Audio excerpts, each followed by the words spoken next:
Night presses down like a cold hand, the forest outside the makeshift. American camp is breathing soft wind moving through black pines, branches brushing together like whispered warnings.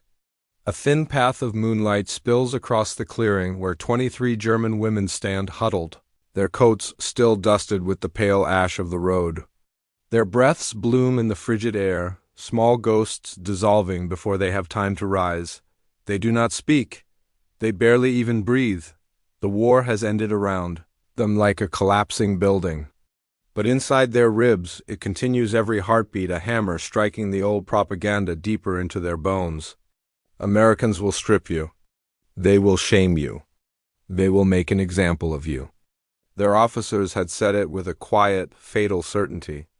As if reading from scripture. Now the women wait, eyes wide.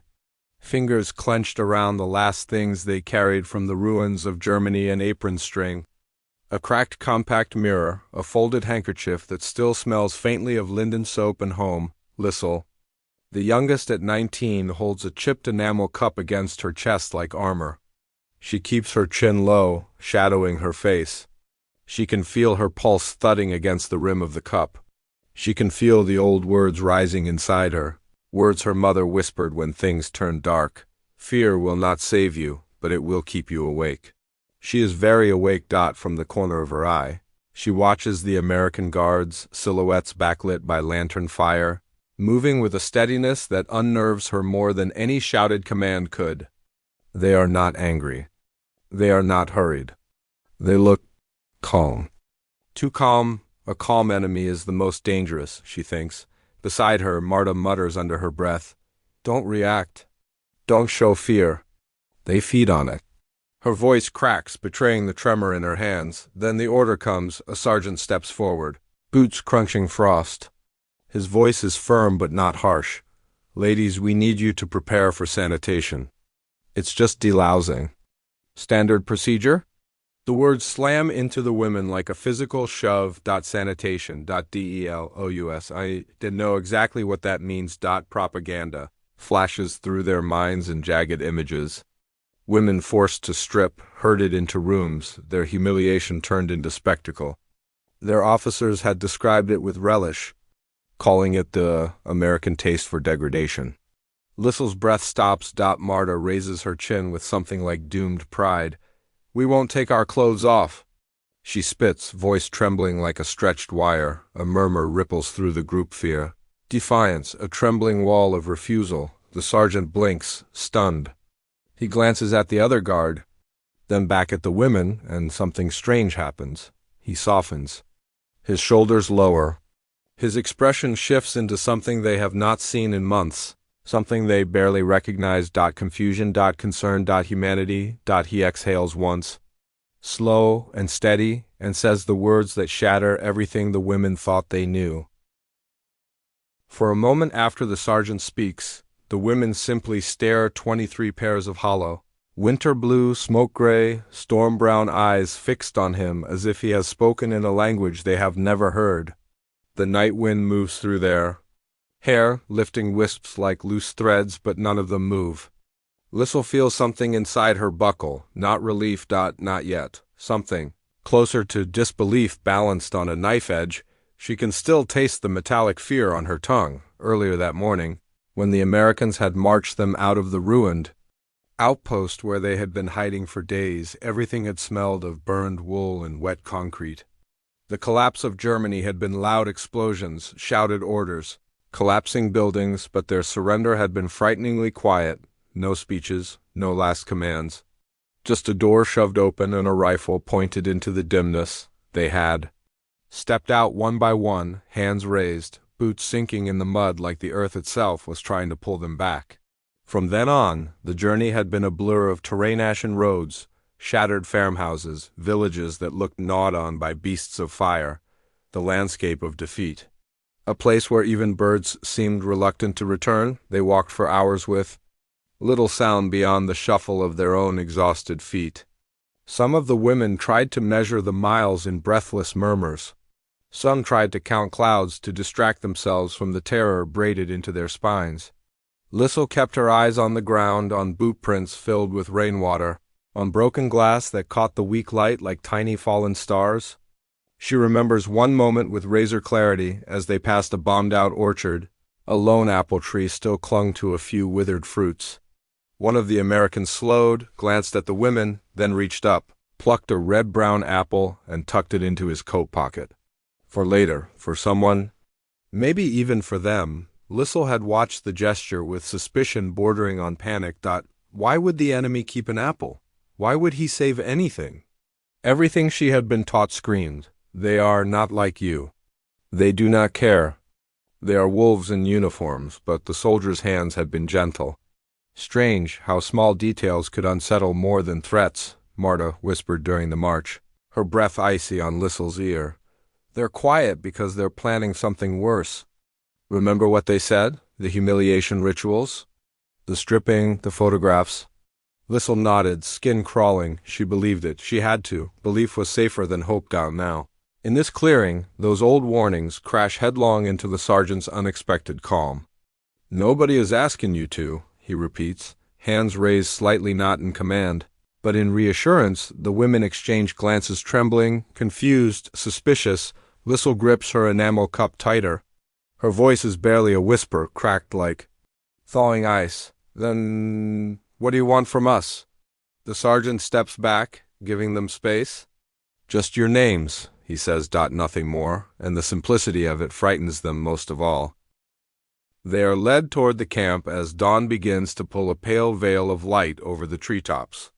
The sky turns the color of cold milk, streaked with thin strands of peach. Every step the women take feels like stepping deeper into uncertainty, soft mud sucking at their boots. The smell of wet pine growing stronger. The American camp is nothing like the monstrous cages their officers described. There are no jeering mobs. No whips. No women hanging as warnings. Instead, there are rows of tents like quiet breaths against the earth, their canvas walls fluttering gently. Smoke curls lazily from a metal stove pipe, carrying the sharp scent of wood and something else, something warm, savory, achingly unfamiliar.